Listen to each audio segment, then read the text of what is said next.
नमस्कार.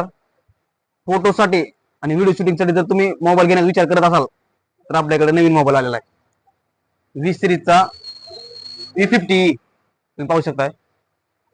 अतिशय जबरदस्त डिझाईन, 50 मेगापिक्सेलचा कॅमेरा दिलेला पाठीमागं आणि विशेष म्हणजे सेल्फी पण ह्याचा 50 मेगापिक्सेलचा सेल्फी पण आहे. त्यामुळे जबरदस्त फोटो असे येतात आणि एकदम कमी वजनाचा आहे. तुम्ही बघू शकताय हे एकदम फक्त 186 ग्रॅम त्याचं वजन आहे मोबाईलचं. एकदम स्लिम असा मोबाईल आहे. पूर्ण लाईट दिली त्यामुळे जबरदस्त लुक येते मोबाईलचा. आणि ह्याची बॅटरी सांगायचं झालं तर बॅटरी आहे जी 5600 आणि ह्याच्यासोबत दिलाय तुम्हाला 90 वॅटचा फास्ट चार्जर. अतिशय कमी वेळात मोबाईल चार्जिंग करतोय आणि हा भेटतो आपल्याला दोन कलर मध्ये. एक भेटेल ब्ल्यू मध्ये आणि दुसरा भेटेल व्हाईट मध्ये. आणि रॅम मध्ये सांगायचं झालं तर 8128 8256 या दोन रॅम मध्ये फक्त 28,999 मध्ये. म्हणून म्हणतोय लय विचार करत बसू नका घरी आणि आपल्या हक्काची माऊली मोबाईल शॉपिंग मध्ये. धन्यवाद.